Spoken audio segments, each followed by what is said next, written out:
है friends, welcome to SGT. तो जैसे कि हमने प्रीवियस लेक्चर में पढ़ा था रिलेशनल ऑपरेटर्स इन जावा, तो आज हम पढ़ने जा रहे हैं इक्वालिटी ऑपरेटर्स। तो चलिए आज की वीडियो शुरू करते हैं।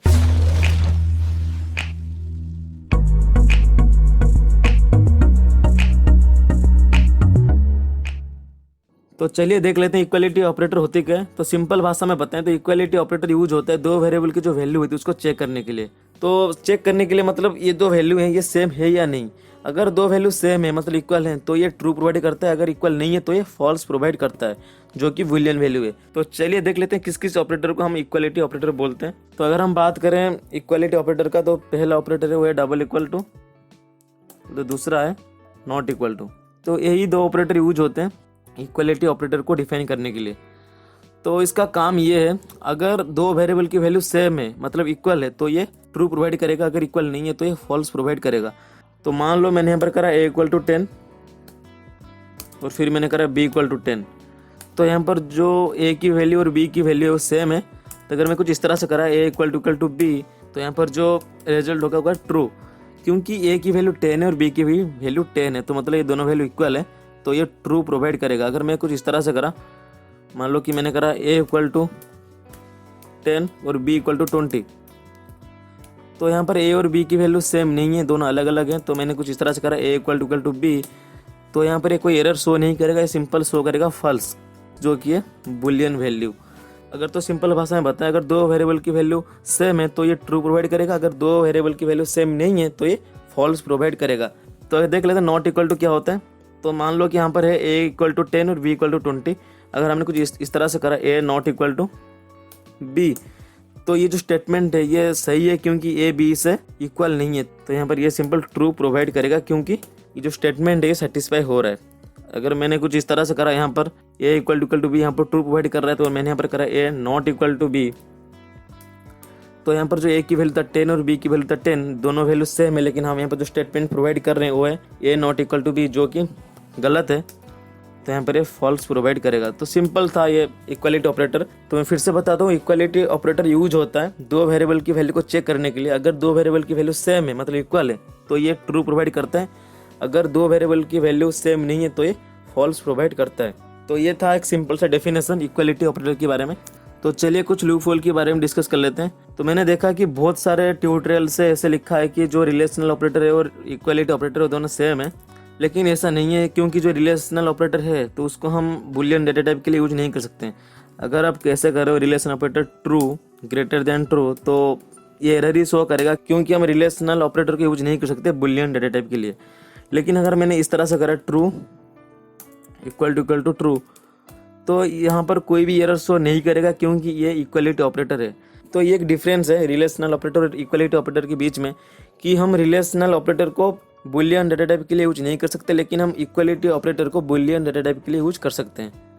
तो चलिए इस पर प्रोग्राम को बना के देख लेते हैं कि हम प्रोग्राम में कैसे इक्वलिटी ऑपरेटर को इम्प्लीमेंट करते हैं। तो यहाँ पर मैं अपनी जो टेक्स्ट एडिटर है उसको ओपन कर चुका हूँ, इसको एक बार सेव करते हैं।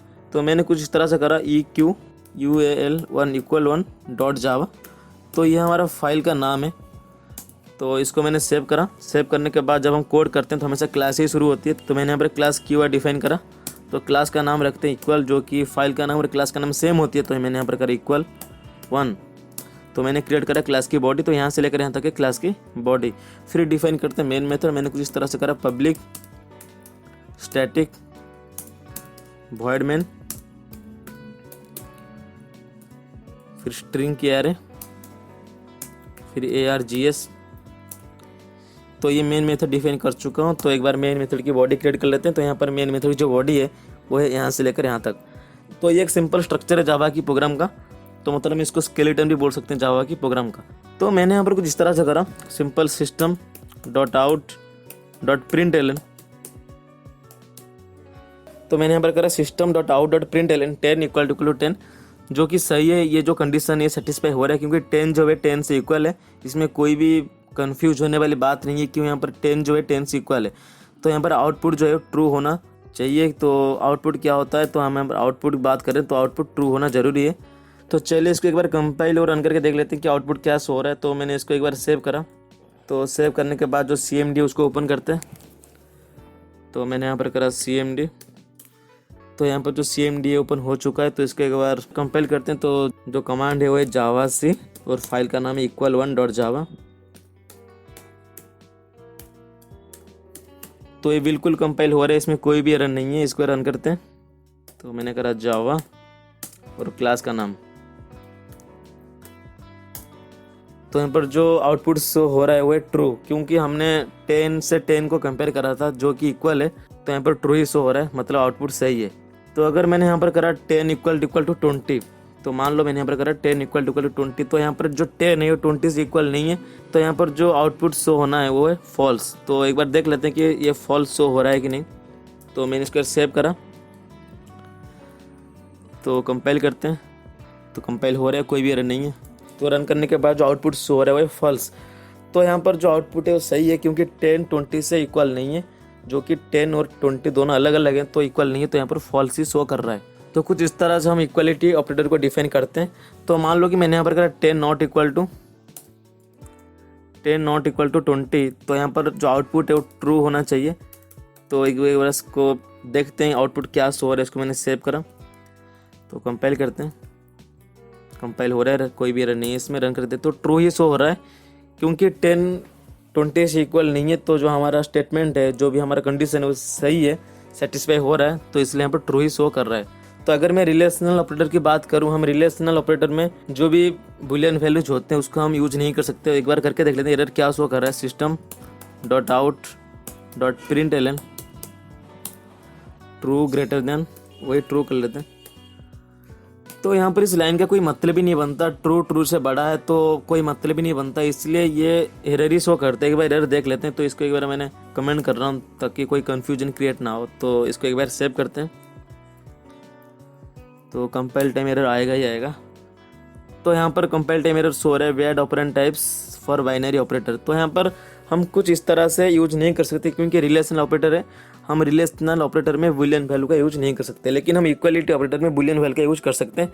तो एक डिफरेंस है रिलेशनल ऑपरेटर और इक्वलिटी ऑपरेटर के बीच में। तो एक बार इक्वलिटी ऑपरेटर का यूज करते हैं यहाँ पर।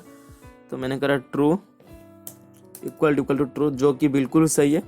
तो ट्रू से इक्वल ही है। तो इसको सेव करा मैंने, कंपाइल करते हैं। तो यहाँ पर कोई भी एरर नहीं है, जो कि चल रहा है। तो यहाँ पर ट्रू ही शो कर रहा है, क्योंकि हम बुलियन वैल्यू का यूज कर सकते हैं इक्वलिटी ऑपरेटर में। तो जो नेक्स्ट पॉइंट है वो है इक्वलिटी ऑपरेटर जो होती है वो यूनिवर्सल होते हैं। उनको हम हर जगह यूज कर सकते हैं, मतलब कितने भी प्रिमिटिव डाटा टाइप हो, उन हर डाटा टाइप के लिए हम इक्वलिटी ऑपरेटर का यूज कर सकते हैं। लेकिन रिलेशनल ऑपरेटर को हम बुलियन डाटा टाइप के लिए यूज नहीं कर सकते, लेकिन इक्वलिटी ऑपरेटर को हम हर प्रिमिटिव के लिए यूज कर सकते हैं। तो इसलिए हम इक्वलिटी ऑपरेटर को यूनिवर्सल बोलते हैं। तो जो नेक्स्ट पॉइंट है वो है हम इक्वलिटी ऑपरेटर को ऑब्जेक्ट के लिए भी यूज कर सकते हैं। तो देख लेते हैं कैसे यूज करते हैं हम ऑब्जेक्ट के लिए। तो जो नेक्स्ट पॉइंट है वो है हम इक्वलिटी ऑपरेटर को ऑब्जेक्ट के लिए भी यूज कर सकते हैं। मतलब हम दो ऑब्जेक्ट को कंपेयर कर सकते हैं कि इस दो ऑब्जेक्ट इक्वल है या नहीं है। तो जब हम दो ऑब्जेक्ट को कंपेयर करते हैं आपस में, तो ये ध्यान रखने वाली बात है कि दो ऑब्जेक्ट की भीतर कोई ना कोई एक रिलेशन होना जरूरी है, फिर हम इसको एक्सेस कर सकते हैं। तो एक बार इसको देख लेते हैं दिखता कैसे होता है कैसे ये। तो यहाँ पर मान लो मैंने दो थ्रेड ऑब्जेक्ट क्रिएट करा, जो कि थ्रेड हम मल्टी थ्रेड में पढ़ेंगे थ्रेड क्रिएट कैसे होता है। तो फिलहाल के लिए जान लीजिए, मैं कोई भी एक सिंपल सा ऑब्जेक्ट बनाता हूँ। Thread T equal to new thread, जो कि thread T equal to new thread. ये ऑब्जेक्ट की रेफरेंस जो है टी है, तो सिंपल है। तो फिर मैंने दूसरा बनाया, मैंने बनाया मैंने यहाँ पर कुछ इस तरह से करा thread T2 equal to new thread. तो सिंपल मैंने यहाँ पर क्या कर रहा हूँ, मैं यहाँ पर कर रहा हूँ दो थ्रेड ऑब्जेक्ट क्रिएट कर रहा हूँ, जो कि thread T equal to new thread, ये एक ऑब्जेक्ट हो गया। फिर मैंने करा thread T2 equal to new thread, ये दूसरा ऑब्जेक्ट हो गया। तो हम यहाँ पर दो जो ऑब्जेक्ट बन चुके हैं इसको एक बार कंपेयर करके देख लेते हैं। अगर मैंने करा T इक्वल टू T2, क्या ये चल जाएगा या नहीं चलेगा? चलेगा ही जरूर, क्योंकि हमको अगर कंडीशन सेटिस्फाई नहीं हो रहा तो फॉल्स प्रोवाइड करता है। तो कोई ना कोई बुलियन वैल्यू तो प्रोवाइड कर गया, तो ट्रू या तो फॉल्स। तो ये काम कैसे करता है, तो मान लो मैंने फिर से एक बार बनाया, मैंने करा इसको थ्रेड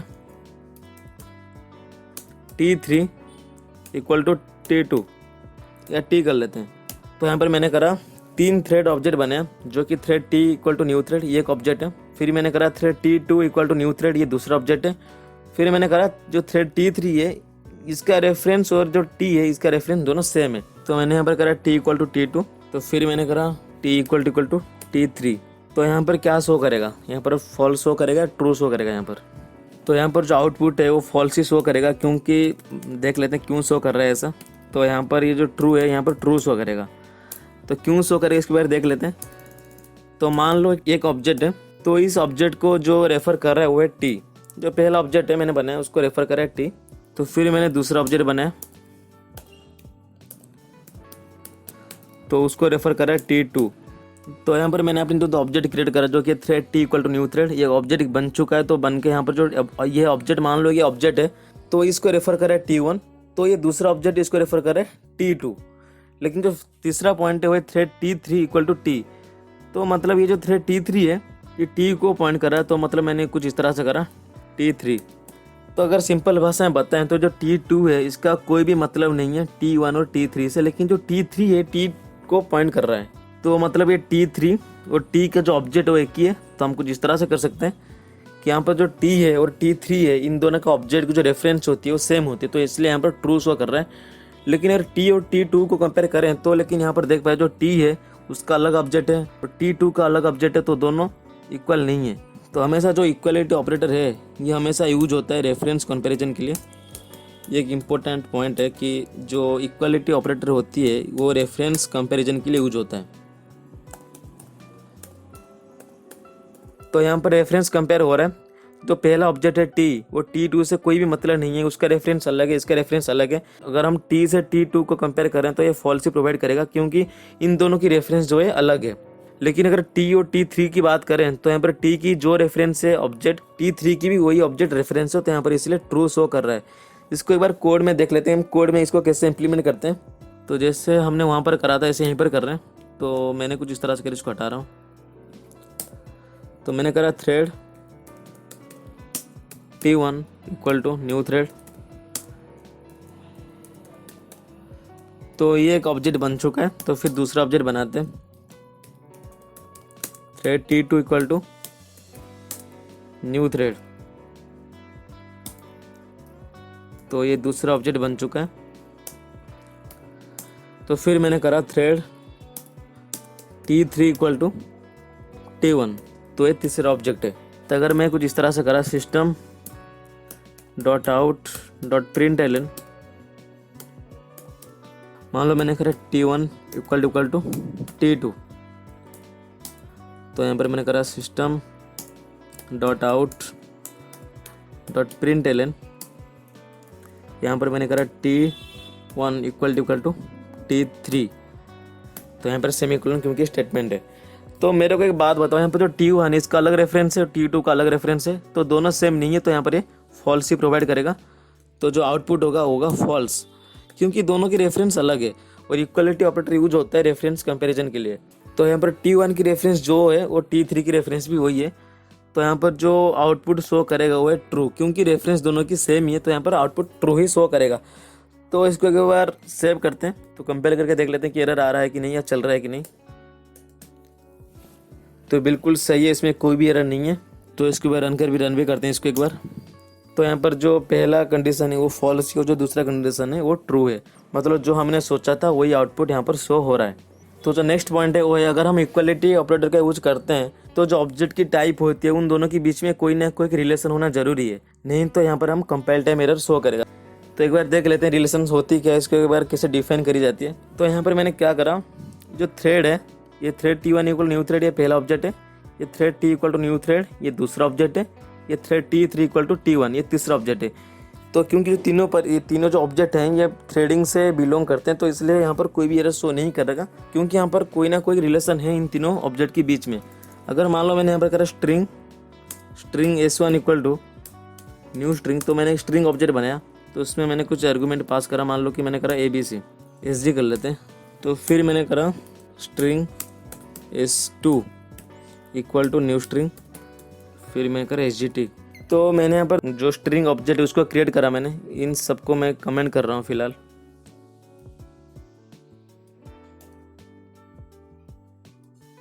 तो मान लो मैंने यहाँ पर करा S1 इक्वल टू S2। तो यहाँ पर आउटपुट क्या शो करेगा, यहाँ पर आउटपुट जो शो करेगा वो करेगा फॉल्स, क्योंकि दोनों की रेफरेंस जो है अलग है। तो इसको मैंने सेव करा, तो कंपाइल करते हैं। कंपाइल हो रहा है, कोई भी एरर नहीं है। तो यहाँ पर फॉल्स ही प्रोवाइड कर रहा है क्योंकि दोनों की जो रेफरेंस था वो अलग अलग था। तो यहाँ पर मैं सारी जो कमेंट्स होते हैं उसको हटा रहा हूँ। तो अगर मान लो मैंने कुछ इस तरह से करा, जो T1 है इक्वल टू S1 करते हैं, तो यहाँ पर ये एरर ही शो करेगा। इसको एक बार कमेंट करते हैं ताकि कोई कन्फ्यूजन क्रिएट ना हो। तो यहाँ पर मैंने करा system.out.println T1 equal to S1। तो मैं यहाँ पर क्या कर रहा हूँ, तो थ्रेड ऑब्जेक्ट है उसको स्ट्रिंग ऑब्जेक्ट से कंपेयर कर रहा हूँ। यहाँ पर एरर ही शो करेगा क्योंकि यहाँ पर जो थ्रेड ऑब्जेक्ट और स्ट्रिंग ऑब्जेक्ट के इन दोनों के बीच में कोई भी रिलेशन नहीं है, कोई भी मतलब नहीं है स्ट्रिंग को थ्रेड से और थ्रेड को स्ट्रिंग से। तो यहाँ पर ये एरर ही शो करके फिर सेव करते हैं, देखते हैं एरर क्या शो कर रहे हैं। तो यहाँ पर साफ साफ लिखा है इनकम्पेरेबल टाइप्स। हम स्ट्रिंग को थ्रेड से कंपेयर नहीं कर सकते। यहाँ पर लिखा है incomparable types thread and string. Thread का फैमिली दूसरा है और स्ट्रिंग की फैमिली दूसरा है। इन दोनों जो है अलग अलग फैमिली से बिलोंग करते हैं, तो इसीलिए हम थ्रेड और स्ट्रिंग को कंपेयर नहीं कर सकते। तो इसलिए एरर शो कर रहा है इनकम्पेरेबल टाइप्स। तो ये था कुछ इक्वलिटी ऑपरेटर के बारे में। तो हमने पढ़ा इक्वलिटी ऑपरेटर को एक्सेस कैसे करते हैं, उसको प्रोग्राम में डिफाइन कैसे करते हैं और यूज कैसे करते हैं। तो हमने कुछ लूपहोल्स के बारे में भी पढ़ा। तो आज के लिए बस इतने, मिलते हैं नेक्स्ट वीडियो में। Thanks for watching.